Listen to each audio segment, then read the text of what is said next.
In sub-Saharan Africa, poverty in fact rose from 51% in 1981 to 47% in 2008. See the graph 3.3. In Latin America, the ratio of poverty remained the same.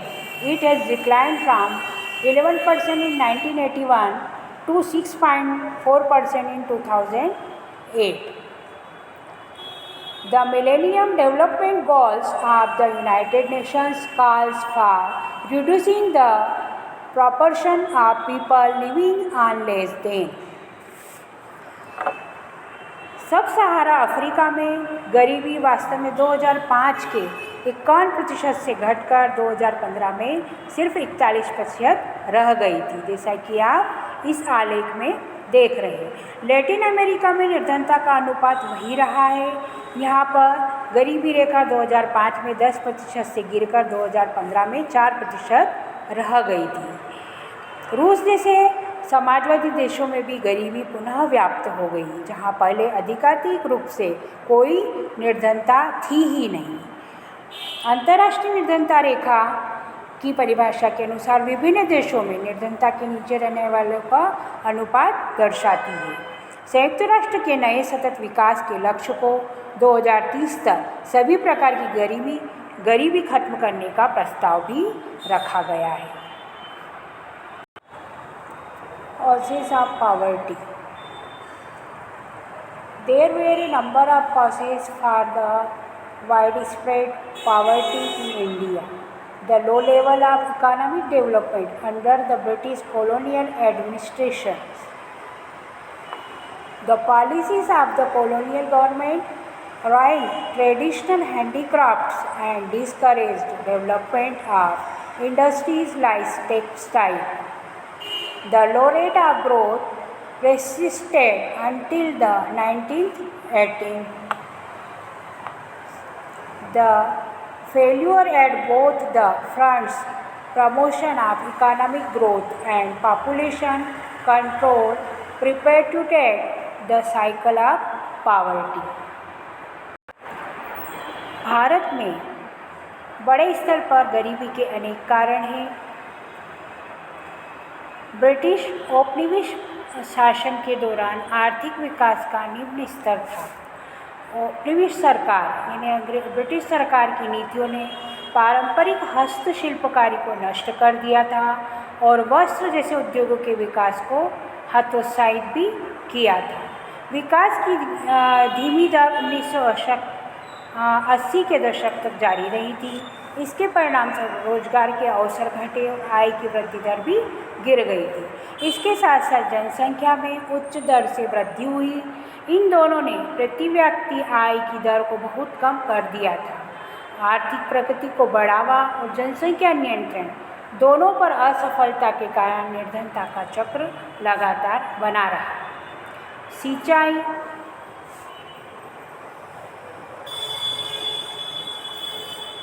With the spread of irrigation and the Green Revolution, many job opportunities were created in the agriculture sector, but the effects were limited to some parts of India.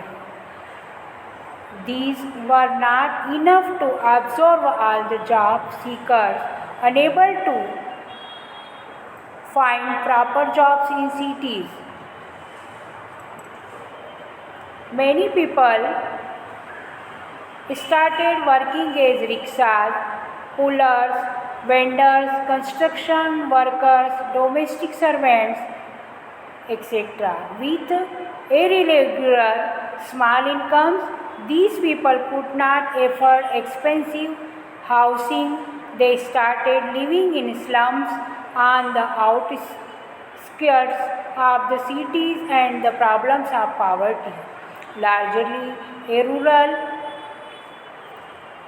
pneumonia, also become the features of the urban sector. Another feature of high poverty rates has been the huge income inequalities. One of the major reasons for this is the unequal distribution of land and other resources. Despite Many policies we have not been able to tackle the issue in a meaningful manner. Seats in rural areas have not been implemented properly and effectively by most of the state governments. Many other socio-cultural and economic factors also are responsible for poverty. In order to fulfill social obligations and observe religious ceremonies, people in India, including the very poor, spend a lot of money. Small farmers need money to buy agricultural inputs like seeds, fertilizer, pesticides, etc. Since poor people hardly have any savings, they borrow unable to repay because of poverty. They become victim of indebtedness. So the high level of indebtedness is both the cause and effect of poverty. सिंचाई और हरित क्रांति के प्रसार से कृषि क्षेत्र में रोजगार के अनेक अवसर सृजित हुए, लेकिन इसका प्रभाव भारत के कुछ ही भागों तक सीमित रहा। इन्हें भारत में सभी जगह लोगों के द्वारा इसका उपयोग नहीं किया गया। सार्वजनिक और निजी दोनों क्षेत्रों में कुछ रोजगार उपलब्ध कराए गए, लेकिन ये रोजगार तलाश करने वाले सभी लोगों के लिए पर्याप्त नहीं होते थे। शहरों में उपयुक्त नौकरी पाने में असफल अनेक लोग रिक्शा चालक, विक्रेता, गृह निर्माण श्रमिक, घरेलू नौकर आदि के रूप में कार्य करने लगे। अनियमित और कम आय के कारण ये लोग महंगे मकानों में नहीं रह सकते थे।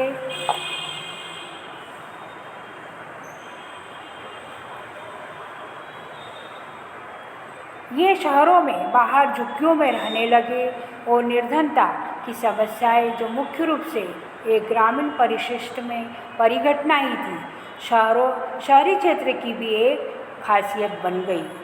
उच्च निर्धनता की दर एक और विशेषतया आय की असमानता भी रही है। इसका एक प्रमुख कारण भूमि और अन्य संसाधनों का असमान वितरण भी है। अनेक नीतियों के बावजूद हम किसी सार्थक ढंग से इस मुद्दे से नहीं निपट सके। ग्रामीण क्षेत्रों में परिसंपत्तियों यानी वहाँ पर जो संसाधन उपलब्ध है उनके पुनर्वितरण पर लक्षित भूमि सुधार जैसी प्रमुख नीति पहल को ज़्यादातर राज्य सरकारों ने प्रभावी ढंग से लागू नहीं किया। भारत में भूमि संसाधनों की कमी गरीबी का एक प्रमुख कारण भी रही है। इस नीति का उचित क्रियान्वयन करोड़ों ग्रामीण गरीबों का जीवन सुधार सकता था। अनेक अन्य सामाजिक, सांस्कृतिक और आर्थिक कारक भी गरीबी के लिए उत्तरदायी हैं। निर्धन लोग भारत में सामाजिक दायित्वों और धार्मिक अनुष्ठानों के आयोजन में बहुत पैसा खर्च करते हैं, जैसे मृत्युभोज, शादी ब्याह, दहेज प्रथा, कोई भी छोटा मोटा कार्यक्रम करना और उन पर कपड़े लाना और खर्च करना, जमींदारों से उधार लेना, ये पैसा खर्च कर देते हैं। छोटे किसानों को बीज, उर्वरक, कीटनाशकों जैसे कृषि से संबंधित खरीदारी के लिए धनराशि की ज़रूरत होती है। निर्धन कठिनाई से ही कोई बचत कर पाते हैं, क्योंकि उनके पास इतना पैसा नहीं रहता और उनके साल भर कृषि नहीं होती खेतों में। वे इसके लिए इनकी पूर्ति करने के लिए जमींदारों से कर्ज लेते हैं। गरीबी के चलते पुनः भुगतान करने में असमर्थता के कारण वो ऋणग्रस्त हो जाते हैं। जमींदारों से अपना सामान गिरवी या ज़मीन गिरवी रखकर उनसे उधार लेते हैं और ऋण लेते हैं। अतः अत्यधिक ऋणग्रस्तता निर्धनता का कारण और परिणाम भी दोनों है।